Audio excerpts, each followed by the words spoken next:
आपका दोबारा खुशामदीद कहता हूँ, क्योंकि इंटरनेट की खराबी की बायस कुछ ना कुछ प्रॉब्लम आ जाती है हमें।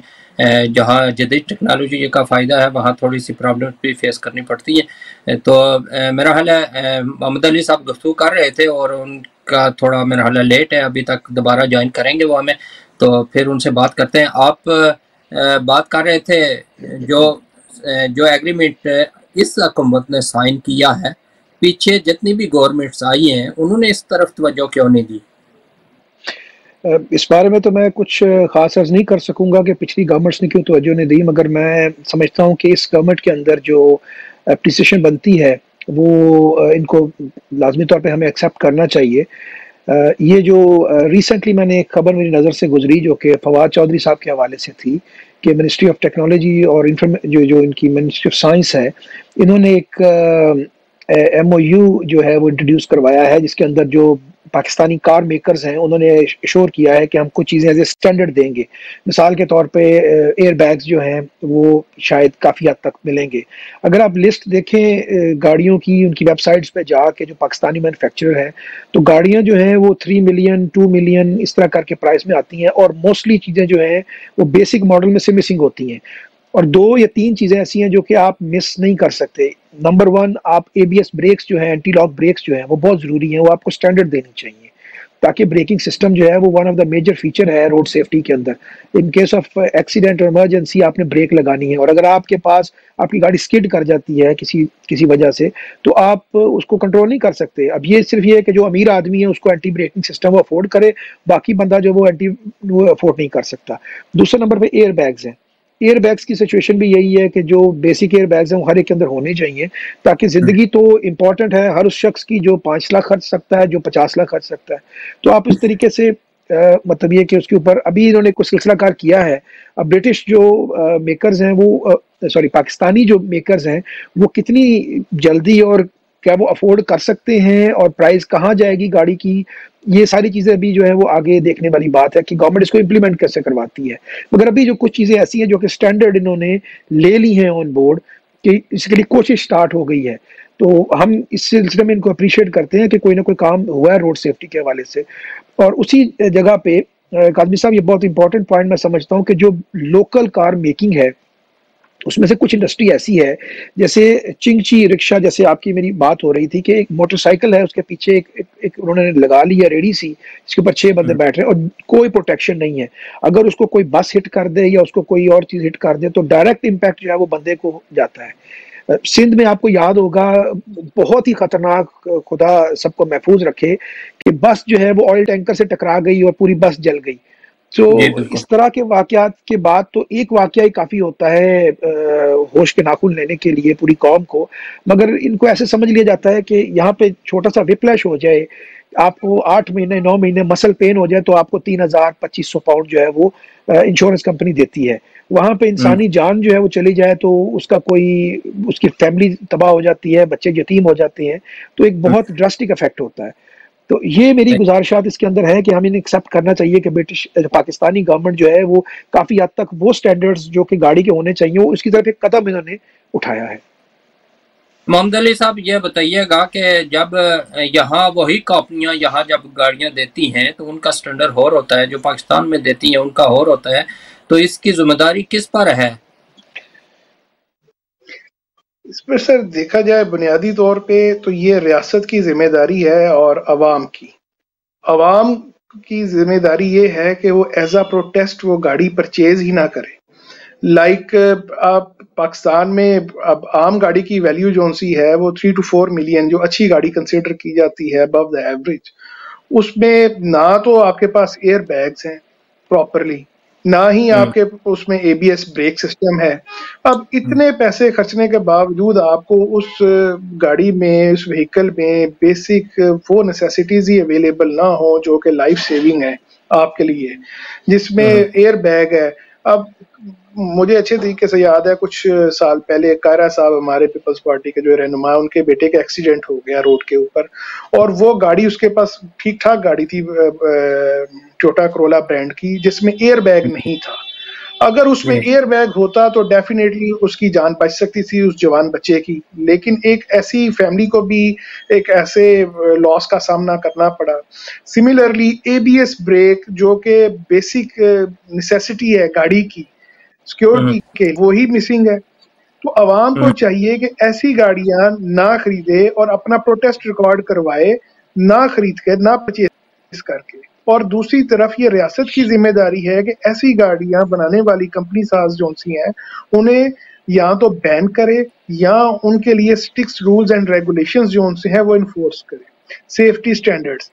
फर्दर इसमें एक जो कॉन्सेप्ट गाड़ी सेल की और फिर बात खत्म नहीं, बाकायदा तौर के ऊपर उन्हें आफ्टर सेल जो उनकी एक श्योरिटी गारंटी होनी चाहिए कि हमारी गाड़ी में ये नक्स पैदा नहीं होगा, अदरवाइज वो कंपनी जो सी है it should be hold accountable for its defect default, जो कि वो तो बेच के चली जाती है, बाद में जो सामना करना पड़ता है वो एक फैमिली को सारी उम्र भुगतना पड़ता है।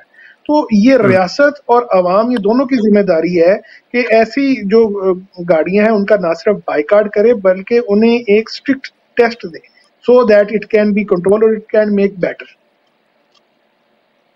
अच्छा ये बताइए,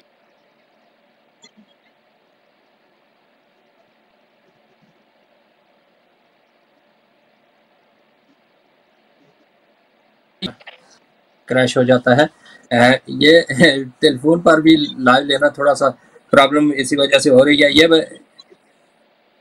हेलो जी काजी साहब, मैं यहाँ पे एक चीज ऐड करना चाहता हूँ, आपकी इजाजत हो तो मैं यहाँ ऐड करता चलूँ कि जो इंश्योरेंस इंडस्ट्री है उसका बहुत इंपॉर्टेंट रोल है। जो कार इंश्योरेंस इंडस्ट्री है उसकी जो चंद वजूहत ये हैं कि अगर जब इंश्योरेंस किसी सूरत में पैसे पे करती है तो वो ये मेक श्योर करती है कि जो लाइबिलिटी है वो हर उस बंदे को जाए जो बंदा रिस्पॉन्सिबल है। अगर गाड़ी नाकस है तो गाड़ी वाले उसके अंदर कंपनसेशन पे करें। अगर आवाम की अपनी गलती है तो उस गलती के मुताबिक उसकी कंपनसेशन कम हो। अगर दूसरी पार्टी वाला जो है जिसने गाड़ी एक्सीडेंट किया है अगर उसके लाइसेंसिंग का कोई इशू था तो उसके खिलाफ कार्रवाई की जाए। ब्रिटिश स्टैंडर्ड्स जो है यहाँ पे मैं इंट्रोड्यूस करवाऊंगा दोबारा कि ब्रिटिश जो है कार इंडस्ट्री जो है उसकी one of the major reason जो अच्छी चल रही है वो इंश्योरेंस है, क्योंकि इंश्योरेंस लायबिलिटी एक्सेप्ट करती है कि अगर कोई गलती हो जाती है तो हम पे आउट करेंगे, मगर उसके साथ साथ वो मेक श्योर करती हैं कि अगर वो गलती की वजह गाड़ी है तो गाड़ी वाले भी उसके अंदर आए, क्योंकि ये सिस्टम डेवलप करना सिर्फ रियासत के लिए मुमकिन नहीं है। रियासत के साथ साथ कुछ प्राइवेट कंपनी, क्योंकि देखें एक बहुत बड़ा स्टेक है जो कि गाड़ियों का है। सड़कें बनाना गवर्नमेंट का काम जरूर है, मगर अगर प्रोडक्शन बढ़ गई है और अगर टैक्सेस जो है वो प्रॉपर तरीके से रिकवर नहीं हो रहे थ्रू द कार सिस्टम, जो आपकी गाड़ी मैन्युफैक्चरर है, तो सिर्फ गाड़ियां प्रोड्यूस करना तो उनका काम नहीं है ना कि गाड़ी प्रोड्यूस करते हैं, उसका लोड जो है वो आवाम को उठाना पड़ता है। इसके साथ साथ जैसे कि पहले भी मैं गुजारिश कर चुका हूं काफी दफा कि हम किसी पॉलिटिकल पार्टी को रिप्रेजेंट नहीं करते। हमारा ओवरसीज पाकिस्तानियों का काम पाकिस्तान को प्रेज करना है और हर हुकूमत जो है वो यहाँ पे एक हमारे लिए अच्छी है, क्योंकि हम बतौर पाकिस्तानी सबको एक ही मानते हैं। जो पब्लिक सेफ्टी है, अगर गवर्नमेंट प्रोवाइड करे अच्छी पब्लिक ट्रांसपोर्ट तो वो काफी हद तक रोड यूजर का बोझ उठा सकती है। इस सिलसिले में मैं ये समझता हूँ कि पाकिस्तान ने पिछले 10 साल के अंदर तरक्की की है, जिसके अंदर ऑरेंज एक्सप्रेस जो है वो बनी थी, जो लाहौर में बस सिस्टम बना, फिर अभी जो पीटीआई की गवर्नमेंट के अंदर पेशावर में बस सिस्टम बन रहा है, कराची में जो काफ़ी हद तक उन्होंने कहा है कि हम ट्रैम सिस्टम को बहाल करेंगे, या जैसे शेख साहब की जिस वक्त मिनिस्ट्री थी तो जो रेल का सिलसिला है उसको बेहतर बनाने की कोशिश की गई। तो अगर हम वंस अगेन दोबारा पब्लिक ट्रांसपोर्ट की तरफ आ जाएं तो हर शख्स जो है वो इससे कम से कम एक दफ़ा करेगा इस कि भाई हमें अगर मोटरवे पे हमारा बोझ कम करना है तो अच्छी हमें पब्लिक ट्रांसपोर्ट देनी पड़ेगी। जैसे लाहौर के अंदर काफ़ी ज़्यादा माइक्रो फाइनेंसिंग की वजह से जो बैंकिंग का एक बहुत बड़ा एरिया है इन्वेस्टमेंट का, कि जो शख्स उठता है 20% दे के गाड़ी ले लेता है। अब बैंक जो है उसके ऊपर पैसे बना रहा है, मगर इनडायरेक्टली बैंक जो है कंट्रीब्यूट कर रहा है कि एक तो पोल्यूशन बढ़ रही है क्योंकि लोग ज्यादा गाड़ी इस्तेमाल कर रहे हैं, उनकी फैसिलिटी की वजह से गाड़ी ज्यादा बिक रही है, गाड़ी बनाने वाले ज्यादा पैसा ले रहे हैं, सड़कें खुली करनी पड़ रही हैं, हुकूमत के ऊपर इनडायरेक्टली बोझ पड़ रहा है। क्यों? क्योंकि कोई बंदा जो कि बैंक की सूरत में फैसिलिटेट कर रहा है कार खरीदने के प्रोसेस को, जो कि कार वालों के बनाने वालों के लिए भी फायदेमंद है और बैंकों के लिए भी फायदेमंद है, पैसे की सर्कुलेशन हो रही है, मगर गवर्नमेंट के टैक्सेस वहीं तक लिमिटेड है। इस वजह से सही रश है। बढ़ रहा है। लाहौर के अंदर आप देख सकते हैं कि कई सालों से पोल्यूशन की वजह से एक नया माहौल बन जाता है, फॉग और मिलके फ्लाइट्स रुक जाती हैं, सब कुछ हो जाता है इस तरीके से। लोग जो है हेल्थ सिस्टम के ऊपर हमारे बोझ पड़ गया है, लोग जो है वो लंग्स के जो है बहुत ज्यादा आर्जे में मुब्तला होना शुरू हो गए हैं इस हवा की खराबी की वजह से। तो ये चीजें जो है ये एक सर्कुलर इफेक्ट रखती हैं।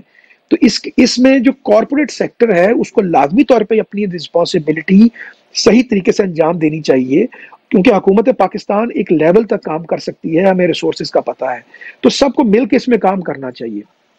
सही है।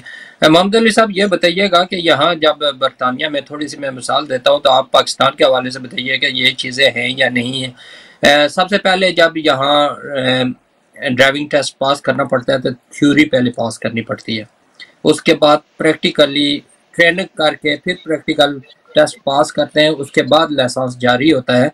उससे पहले इतनी सख्ती है कि आप ड्राइविंग सीट पर वैसे बैठ भी नहीं सकते। अगर गाड़ी को स्टार्ट करना भी थोड़ा गैर कानूनी करार दे दिया गया है कि एक अगर ड्राइवर ड्राइविंग लाइसेंस नहीं है उसके पास और उसने पास नहीं किया तो वो उस सीट पर भी ना बैठे। तो आप ये बताइएगा कि पाकिस्तान में ये चीज़ें हैं? वहाँ तो यह ज़्यादा यही है कि जितने सरकारी बच्चे हैं सरकारी मुलाजमीन के, वो सरकारी गाड़ियों पर ट्रेनिंग करते हैं और वो जब सीख जाते हैं सरकारी ड्राइवरों से, सरकारी गाड़ियों से, तो उसके बाद लाइसेंस खुद जाते नहीं है, एसपी ऑफिस से लाइसेंस जारी हो जाता है उन्हें 3-4 साल का। और फिर जिस तरह अभी एक कॉलर ने कहा था कि एक नाबीना शख्स है उसको मोटरसाइकिल का उन्होंने लाइसेंस दे दिया था। ये सारी चीज़ें बताएं कि पाकिस्तान में हैं या अभी भी उसी तरह हो रहा है या उस पर कोई कोशिश कर रही है गवर्नमेंट के इन पर अमल दरामद करवाएं? जब काफी अरसे से इस मामले में बेहतरी नजर आ रही है। पहले होता था जिस तरह नाबीना शख्स को लाइसेंस इशू होना, इस तरह के वाकयात टीवी पे भी मुतअद्दिद प्रोग्रामों में ये बात दिखाई गई है, लेकिन अब इसमें काफी हद तक चेंज आ चुकी है। लाइक कौन सा है, लाइसेंस इशू करवाने के लिए सिमिलर तो नहीं है इंग्लैंड जैसा, लेकिन पाकिस्तान में सबसे पहले आप जाते हैं, अगर आपकी इंटेंशन है ड्राइविंग लाइसेंस की, तो आप सबसे पहले जाते हैं और अपना एक लर्नर बनवाते हैं। लर्नर इशू करवाने के लिए कोई आपको थ्योरेटिकल टेस्ट की जरूरत नहीं है, आप सिंपली जाते हैं, वो लर्नर बन जाता है। खास मुद्दत में आज के लिए होता है, गालबन 3 महीने के लिए। उसके बाद फिर आप एलिजिबल होते हैं प्रैक्टिकल में, और प्रैक्टिकल टेस्ट देने के लिए आप बाकायदा तौर पर ड्राइविंग सेंटर में जाना मैंडेटरी है, मस्ट है। वहां पे आपका ड्राइविंग टेस्ट बाकायदा तौर पे प्रैक्टिकल लिया जाता है और वहां पे जो 2-4 बातें पूछी जाती हैं, उसके बाद वो जो इंस्ट्रक्टर होता है, जो एग्जामिनर होता है, वो इस चीज को फाइनलाइज करता है। अमल कर लेता हूँ तो फिर बात करते हैं। अस्सलाम वालेकुम। वालेकुम सलाम आबद भाई, बड़ा दिलचस्प टॉपिक लेके आते हैं हर हफ्ते। आज ही बड़ा खूबसूरत टॉपिक है और बड़ा जरूरी टॉपिक है, और आपके प्रोग्राम में ये खास आया कि हम लोग दिल खोल के बात तो कर सकते हैं और पूरी बात सुनते भी हैं आप। मैं भाई से ये पूछूंगा कि अक्सर किसी भी महकमे के आप प्रोग्राम करते हैं ना, तो वो जितना मलबा है ना वो आवाम पे डाल देते हैं। पहले तो मैं इनसे पूछूंगा कि गाड़ी के फिटनेस सर्टिफिकेट की जिम्मेदारी देना किसका है, गवर्नमेंट का काम है या आवाम का काम है? अब वहाँ पे हालत ये है कि यहाँ पे तो यह कि टायर में उन्होंने मेजरमेंट रखी हुई है, अगर उसमें से मामूली सी भी कमी आ जाए तो उसके 6 पॉइंट या 3 पॉइंट लग जाते हैं। वहाँ पे ये हालत है कि 400 मन वजन जो है वो ट्रक पे लदा होता है और नीचे टायर जो है उसके ऊपर छोटे छोटे टायर के टुकड़े काट के नट बोल्ट के साथ कसे होते हैं टायर के साथ, और ये उसकी फिटनेस कार्ड होता है ट्रक। और अगर देखें तो ट्रालियों को देखें तो वहाँ पे 200 मन करना होता है, और वो उनके नीचे टायर देखें तो अल्लाह हाफ़िज़ उन टायरों का, और वो कहीं सड़क में टायर चौड़े करके खड़ी होती है और सारी ट्रैफिक रोकी होती है उसमें, और टायरों की हालत की वजह से वो टायर फट जाते हैं बदल की वजह से, क्योंकि फिटनेस सर्टिफिकेट नहीं है। दूसरा ये है कि लाइसेंस आपकी बात करने हैं। आज से कुछ अच्छा पहले की बात है कि मैंने कभी गाड़ी चलाई नहीं थी, ना मुझे चलानी आती थी, तो मैंने कहा यार मुझे लाइसेंस चाहिए। उन्होंने कहा जी अगर आप इंटरनेशनल लेना चाहते हैं तो 3000 का है, अगर आप लोकल लेना चाहते हैं तो आप 1500 दें तो हम आपको घर में लाइसेंस पहुंचा देंगे। मैंने कहा यार मैंने तो गाड़ी कभी चलाई ही नहीं है, मुझे तो पता है हैंडल पकड़ने का नहीं पता उसका स्टीयरिंग का, तो लाइसेंस जी आप बाद में सीख रही है, कौन सी बात है, आप लाइसेंस ले लें। यानी वहाँ पे ये चीज जब होती है तो ये इंसानी जानों के कत्ल का सौदा नहीं होता। बिल्कुल आपका पॉइंट आ गया, इस पर बात करते हैं। नकवी साहब बहुत बहुत शुक्रिया। महकमे के जिम्मेदार हैं, वो इसकी जिम्मेदारी नहीं ले सकते। बिल्कुल, ये इनसे पूछते हैं कि ये अवाम पर क्यों सारी जिम्मेदारी डालते हैं, कुछ गवर्नमेंट का भी कसूर है या नहीं है। देख लें जी जनाब मोहम्मद अली साहब, कल जो लोग देखते हैं टीवी प्रोग्राम वो बेहतर जज कर सकते हैं। आप फर्ज किया गुफ्तगू कर रहे थे, कह रहे थे कि अवाम का काफ़ी जिम्मेदारी बनती है, लेकिन कवानीन पर अमल दरामद करवाना या इन चीज़ों को चेक करना ये तो गवर्नमेंट की जिम्मेदारी बनती है। उस पर भी बात कीजिएगा मोहम्मद अली साहब। जनाब अली, इस पे सर जो अभी जो कॉलर साहब ने बात की है वो बड़ी ज़रूरी बात है और बड़ी अहमियत की अमल है, लेकिन इसमें फिर अगेन मैं वही बात करूंगा कि जो बंदा रोड के ऊपर आ रहा है उसकी पहले जिम्मेदारी है फर्स्ट ओबे देन प्रे। जो रूल्स बनाए जाते हैं वो ओबे करने के लिए बनाए जाते हैं। गवर्नमेंट ने तो अपना काम कर दिया, रियासत ने काम कर दिया कि रूल बना दिया आपके लिए, आपकी हिफाजत के लिए। अब ये आपकी रिस्पॉन्सिबिलिटी है, आपकी ऑब्लिगेशन है towards state and other citizens to follow to comply that rule. अगर आप फेल होते हैं तो फिर गवर्नमेंट का काम आ जाता है उसका चलान करना, उसकी पेनल्टी आपको डालना। उसके बाद भी अगर अवाम जो सी है वो अपने आप में बेहतरी ना लाए तो फिर इस रियासत तो अपना काम परफॉर्म कर रही है। लेकिन जहां तक मेरे भाई ने बात की है लाइसेंस इशू करने वाली, ये वाकई ही बात इस तरह की सुनने में देखने में ज़्यादा आम यहाँ पे रही है, लेकिन अब बेहतरी आ रही है with the passage of time. Lahore जैसे एरियाज जिस तरह मेजर सिटीज में तो काफी हद तक कंट्रोल कर लिया गया है, जो स्मॉल सिटीज हैं उसमें हो सकता है कि अभी जो सिस्टम है वो इन प्रोसेस हो, but hope for the best, बेहतरी की तरफ कामज़न है। और ये ना सिर्फ जी ये बताइएगा कि अवाम कब तक हमारी अवाम बाशऊर हो जाएगी और इस पर अमल दरामद करेगी, और उसके लिए करना क्या चाहिए? गवर्नमेंट को कुछ करना चाहिए या आम बंदे जो हैं जो पढ़े लिखे हैं जिस तरह आप हैं अवेयरनेस पैदा कर रहे हैं, तो इस किस्म के लोगों को उस फ्रंट पर आकर लोगों को बताना चाहिए या क्या करना चाहिए? फिर इसका हल क्या है? अवेयरनेस में जो जिम्मेदारी है वो दो स्तूनों पे कह लें। एक तो सबसे पहले जो सी आवाम जो घर है वही तरबियत गाह है। जब बाप अपने बच्चे को कंट्रोल नहीं करेगा, माँ अपने बच्चे को नहीं बताएगी। अब जिस तरह मुल्तान में रिसेंटली एक वाकया टीवी पे भी जनाब ने शायद सोशल मीडिया पे भी देखा होगा, एक 10-12 साल का बच्चा या इससे भी कम उम्र का बच्चा लैंड क्रूजर गाड़ी चला रहा है, और वो अब उसमें रियासत का कहाँ से, उसको गाड़ी रियासत ने दी है, उसको गाड़ी यकीनन उसके बाप ने दी है जो साथ बैठा है और उसे हौसला दे रहा है कि हाँ बेटा शाबाश तू गाड़ी चला। उसके बाद जब वो मामला रिपोर्ट हुआ है तो वहां पे रियासत ने अपना जिम्मेदारी पूरी की। जैसे ही रियासत के नॉलेज में आया, रियासत ने ना सिर्फ उस बच्चे को, गाड़ी को, बल्कि ड्राइवर सबको अपने ऑफिस में बुला लिया। वहां पे बुला के उससे ना सिर्फ स्टैम्प पेपर लिखवाया, श्योरिटी ली कि आइंदा ऐसी हरकत नहीं करेगा, माफीनामा नहीं लिखवाया खाली, बल्कि साथ उसे पिनलाइज भी किया, उसे फाइन भी किया।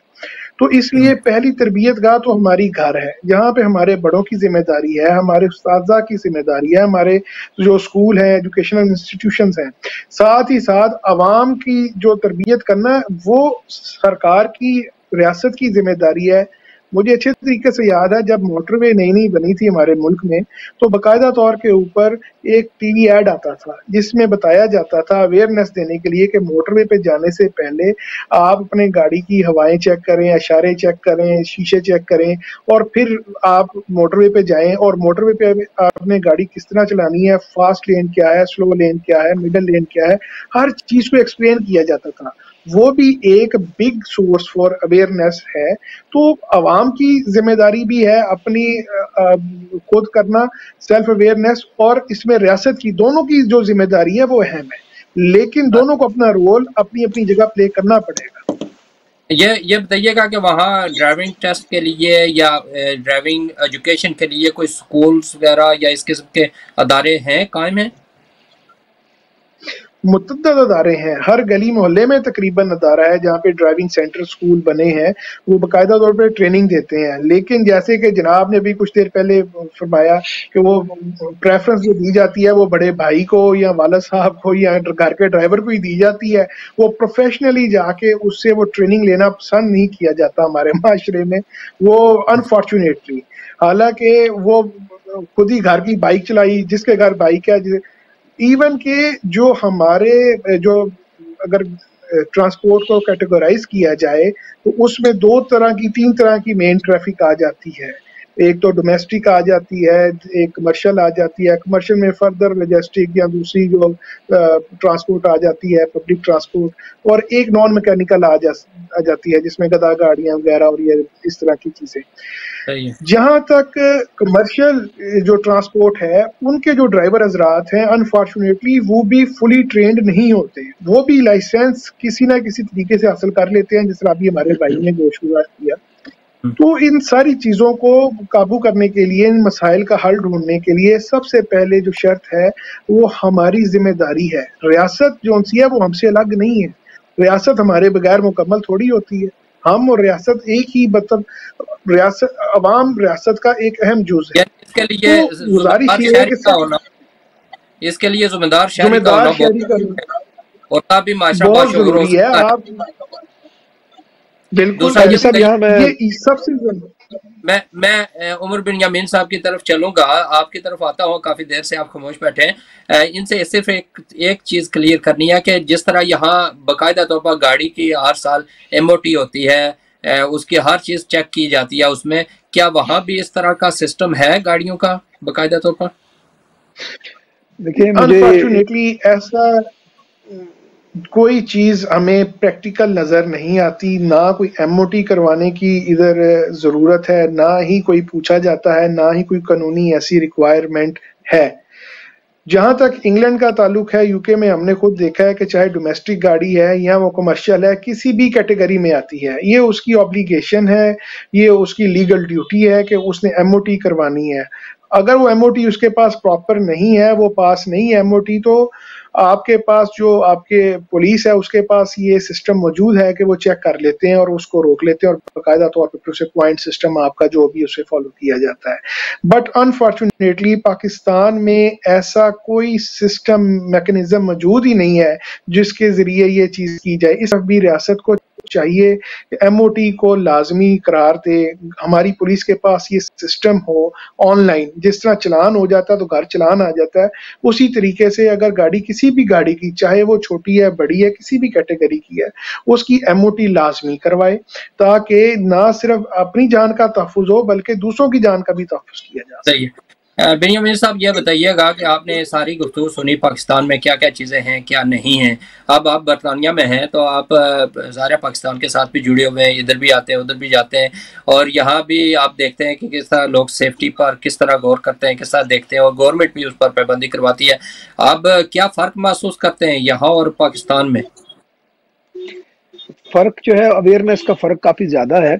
वाक़यात यहाँ पे भी होते हैं। पिछले दिनों में एक वाक़या मैंने एक लोकल न्यूज़पेपर बर्मिंघम में ही पढ़ा कि एक लड़की जो है उसने अपनी वालदा की गाड़ी इस्तेमाल करते हुए अपने एक्स बॉयफ्रेंड के ऊपर गाड़ी चढ़ा दी बर्मिंघम के अंदर ही, और पेडिस्ट्रियन खड़े थे बस स्टॉप के ऊपर, उनके ऊपर भी वो गाड़ी चढ़ गई, और बाद में पता चला कि she was not eligible to drive, और वो अपनी वालदा की गाड़ी यूज़ कर रही थी। तो वाक़यात इंग्लैंड में भी होते हैं। इसी तरीके से एक प्रोग्राम है जो कि dangerous roads, world's dangerous roads, किसी इंग्लिश चैनल पे आता है, तो वहां पे वो दिखा रहे थे कि पाकिस्तान की जो नॉर्दर्न इलाके हैं जो कि बहुत सिंगल रोड खतरनाक रोड है, उसके अंदर एक साहब अपने एक दोस्त को या अपने एक शागिर्द को ट्रेन कर रहे हैं ट्रक चलाने के लिए। तो जो ट्रेनर है उसने एक हाथ में सिगरेट पकड़ा हुआ है और दूसरे हाथ से वो थप्पड़ मार रहा है उसको। जब वो गलती करता है, जो ट्रक चला रहा है, तो उसको थप्पड़ मारता है। तो वो एक लगता ही नहीं कि ट्रेनिंग का सीन है, कोई सिलसिलाकार है। तो यहाँ पे इंग्लैंड के अंदर जो है वो गवर्नमेंट ने एक साइकोलॉजिकल फियर जो है वो क्रिएट किया हुआ है कि आपकी क्लीन ड्राइविंग लाइसेंस जो है वो आपकी जमानत है। आपको पिछले दिनों में एक जो टीवी एड है वो नजर आया होगा, जिसके अंदर ड्रिंक ड्राइविंग के हवाले से बताया गया था कि यू शुड स्टॉप ड्रिंकिंग, क्योंकि आपकी जॉब, आपकी कम्युनिकेशन, आपकी जो ट्रांसपोर्टेशन है वो सारी इस पे डिपेंडेंट है, ये आपके क्लीन ड्राइविंग लाइसेंस पे। और दूसरा ये है कि आपकी जो गाड़ी की इंश्योरेंस है वो हाई चली जाती है। तो जब तक आप इंश्योरेंस के फैक्टर को इंक्लूड नहीं करेंगे, इंश्योरेंस जो है वो in one sense non official regulator है। आपकी गाड़ी की इंश्योरेंस 300 पाउंड हो, आप कंफर्टेबल हैं, आपकी गाड़ी की इंश्योरेंस 10,000 पाउंड हो जाए, 6,000 पाउंड हो जाए, तो वो आपके लिए बहुत बड़ा जिंदगी का मसला बन जाता है। गाड़ी की वैल्यू जो है वो यहाँ मैटर नहीं करती। गाड़ी आपको 250,000 की भी मिल जाती है, 300 पाउंड की भी मिल जाती है, 10,000 की भी मिल जाती है, मगर इंश्योरेंस जो है सबसे बड़ा प्रॉब्लम है।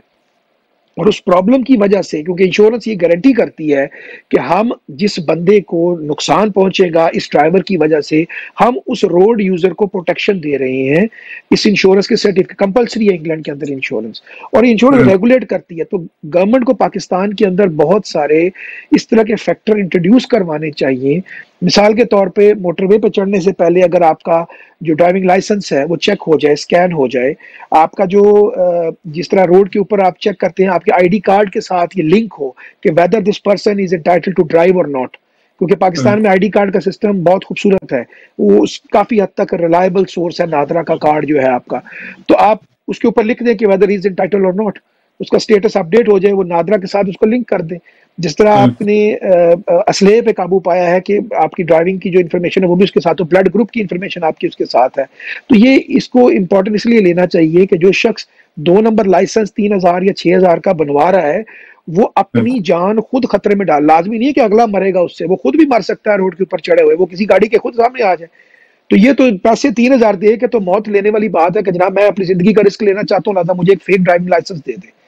तो ये चीजें जो है, जैसे मोटरसाइकिल चलाते हैं लोग, अपना टायर उठाते हैं और इंजॉय करते हैं, जिस वक्त खुदा खास्ता वो मरते हैं तो उनकी कोई लाश पेश आने वाला नहीं होता। तो गवर्नमेंट ने बड़ा सख्त उस पर अमल किया है, जैसे बसंत के ऊपर डोर का सिलसिला कार किया है। ये सब रिलेटेड गवर्नमेंट की वाकई ये ड्यूटी है कि वो सख्त कानून बनाए, मगर सिर्फ गवर्नमेंट इसको नहीं चला सकती। इदारे जो है, जैसे पुलिस का इदारा है, करप्शन कोई नया टॉपिक नहीं है पाकिस्तान के बारे में, हम भी वहां रहते हैं, मगर हम अपनी जानों को सिर्फ इसलिए छोड़ दें सड़कों के ऊपर कि करप्शन अभी हल नहीं हो रही, नहीं, हमें सबको अपनी मदद खुद करनी पड़ेगी। वॉच फॉर योर सेल्फ, सवारी अपने सामान की खुद हिफाजत करे, ये पहला प्रिंसिपल है। Help yourself and then people will help you. अगर हर बंदा अपनी हेल्प करना शुरू कर दे, जैसे एम्बुलेंस आ गई है उसको जगह दे, कल को आप भी उस एम्बुलेंस में हो सकते हैं, आपको कोई जगह दे देगा, एक ट्रेंड बिल्ड हो जाएगा नेशन के अंदर। ये मेरी गुजारिश है आपके प्रोग्राम को, क्योंकि हमारे पास टाइम बिल्कुल खत्म हो गया है, तो मैं चाहता हूँ मोहम्मद अली साहब पाकिस्तान से हमें उन्होंने ज्वाइन किया हुआ है, तो सारी गुफ्तगू सुनिए मोहम्मद अली साहब, आपने यहाँ का वहाँ का।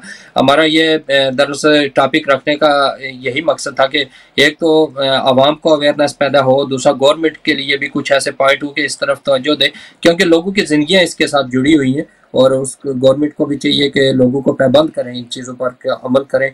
बेशुमार नुकसान हो चुका है। आप जाते जाते इस टॉपिक के हवाले से ही एक मैसेज आप दे दें और उसके बाद इजाज़त चाहेंगे जनाब मोहम्मद अली साहब। या बयानी इस पे जो गुजारिश है इस प्रोग्राम के, वो तो सबसे पहले यही है कि आवाम अपनी जान की हिफाजत करे। जिस तरह अभी उमर साहब ने फरमाया, एक जो 3,000 या 1,500 वाला लाइसेंस है वो आपको इख्तियार तो दे देगा गाड़ी चलाने का, लेकिन वो आपकी अपनी जान जो है वो भी खतरे में डालेगा।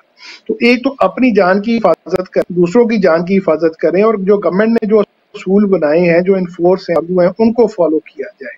मेरे सबसे गुजारिश ये है। दूसरा, जो रियासती अदारे हैं उनसे गुजारिश ये है कि जिस तरह डेवलप्ड कंट्रीज के रूल्स रेगुलेशंस हैं उन्हें फॉलो किया जाए। उनके जिस तरह आपको बच्चा अगर गाड़ी चलाता पकड़ा जाता है तो उसके वालिदैन के खिलाफ मुकम्मल तौर पे कार्रवाई होनी चाहिए। जो बंदा कानून पे पॉइंट सिस्टम यहाँ से है वो इफेक्टिव होना चाहिए, जिस तरह के यूके के अंदर है। और लाइसेंस जो सा है वो आपकी एक आइडेंटिटी बनना चाहिए। तो इन सारी चीजों के ऊपर अगर अमल दरामद किया जाए तो इंशाल्लाह उम्मीद है कि हम इन हादसा से काफी देखेंगे इंशाल्लाह। जी बिनियामिन साहब, आप एक मैसेज और उसके बाद इजाजत चाहेंगे। सारी गुफ्तगू का निचोड़ आपके इस मैसेज में होगा। मेरी सिर्फ यही गुजारिश है तमाम दोस्तों से कि एक तो एक दूसरे को डिस्करेज करें कि अगर को आप देखें कि कोई दोस्त जो है वो कोई गलत काम करने जा रहा है तो उसे मना करें कि ये ज़िंदगी जो है ये बहुत कीमती है और इसकी हिफाजत की जाए। मैं बहुत अफसोस के साथ दोबारा जिक्र करूंगा क्विकली कि वो जो 4 दोस्त फौत हो गए बेचारे, जो कि रोड ट्रैफिक एक्सीडेंट मारे गए, मैं उनकी उम्रें देख रहा था, वो सारे 21-22 साल के नौजवान थे, कोई उसमें से कोई बड़ी उम्र का लड़का नहीं था। वो 4 नौजवान जो है वो जान जो है अपनी खो बैठे। किसका कसूर है, रियासत का कसूर है, ये तो हम डिसाइड करते रहेंगे, मगर असल बात यह है कि अगर हम खुद एक लम्हे के लिए सोच लें कि ये ड्राइविंग लाइसेंस या ये गाड़ी पे बैठना बहुत बड़ी जिम्मेदारी है, जिसके अंदर किसी का वालिद, किसी की वालदा, किसी की बहन, किसी का भाई, हम खुद जो है तो हमारी इंपॉर्टेंस क्या है, क्योंकि एक शख्स के जाने से एक शख्स के जाने से या माजूर हो जाने से किसी के ख़ानदान पे न जाने क्या क़यामतें टूट पड़ती हैं। तो अगर हम थोड़ी एहतियात करें, थोड़ी अपनी स्पीड कम कर लें, एक दूसरे को अकोमोडेट करें रोड के ऊपर, तो इंशाल्लाह हम खुद जो है वो बहुत हद तक इन चीज़ों पे काबू पा लेंगे। रियासत काम करती जाएगी, इदारे काम करते जाएंगे, मगर एक दूसरे का खुद जो है वो ख्याल करना शुरू कर दें। जी, बहुत बहुत शुक्रिया जनाब चौधरी मोहम्मद अली साहब और मोहम्मद उमर बिन यमीन साहब आपका, और आपने इस टॉपिक पर गुफ्तगू की है और लोगों को अवेयरनेस मुहैया किया है। नाज़रीन, हमारी कोशिश होती है कि जो भी इशू होते हैं या जो भी प्रॉब्लम्स होती है उनको डिस्कस करें और पब्लिक राइट्स का हिस्सा बनाएं, ताकि कुछ लोग जो इस पर अमल नहीं करते, पब्लिक की अवेयरनेस के लिए भी होते हैं, कुछ ऐसी चीज़ें डिस्कस की जाती हैं ताकि वो गवर्नमेंट के लिए भी तवज्जो का मरकज़ बने और उस पर वो अमल करें। क्योंकि जो ड्राइविंग है, जब आप ड्राइविंग करते हैं, ड्राइवर हैं, तो आपके साथ जितने लोग बैठे हुए हैं उनकी ज़िंदगियाँ भी आपके कंट्रोल में आ जाती हैं। फिर रोड्स पर जो चल रहे होते हैं उनका भी ख्याल रखना चाहिए। तहम्मुल और बर्दाश्त इसमें बहुत ज़्यादा होती है। फ़र्ज़ किया आपने कहीं जल्दी पहुँचना है, लेकिन आप सब्र से काम लें। आप उसमें अगर जल्दबाजी करेंगे तो आप शायद वहाँ पहुँच ना सकें, तो थोड़ी देर अगर लेट भी पहुँच जाएंगे तो उसमें कोई प्रॉब्लम नहीं होगी। ये चीज़ सब्र और तहम्मुल और फिर अपने ज़हनी इत्मीनान, ये सारी चीज़ें ड्राइविंग में ज़रूरी होती हैं। जो सरकारी ड्राइवर हैं उनको चाहिए कि वो कवानीन पर अमल करें और अपने ड्राइविंग असूल पर सौदेबाजी न करें। अगर कोई VIP बैठा हुआ है, वो कहता है आप जल्दी चलें, तो आप उसकी ना सुने, आप अपने ड्राइविंग को देखें, अपनी सेफ्टी को देखें, उसके मुताबिक चलें। ज़्यादातर देखा गया है पाकिस्तान में कि जो साथ VIP बैठा होता है वो जैसे गाइड करता है ड्राइवर को, उसी के मुताबिक वो चलता है, जो बाज़ औक़ात देखा गया कि हादसात की सूरत में सामने आया है उसका रिजल्ट।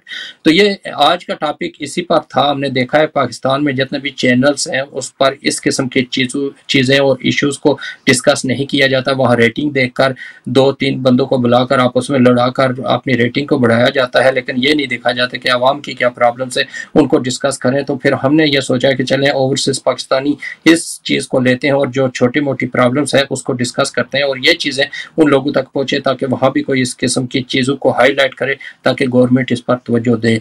इसी के साथ इजाज़त दीजिए। इंशाल्लाह सेहत रही, ज़िंदगी रही तो नेक्स्ट वीक नए मेहमानों, नए मौजू के साथ आपकी खिदमत में हाज़िर होंगे। उस वक्त तक के लिए खुदा हाफ़िज़।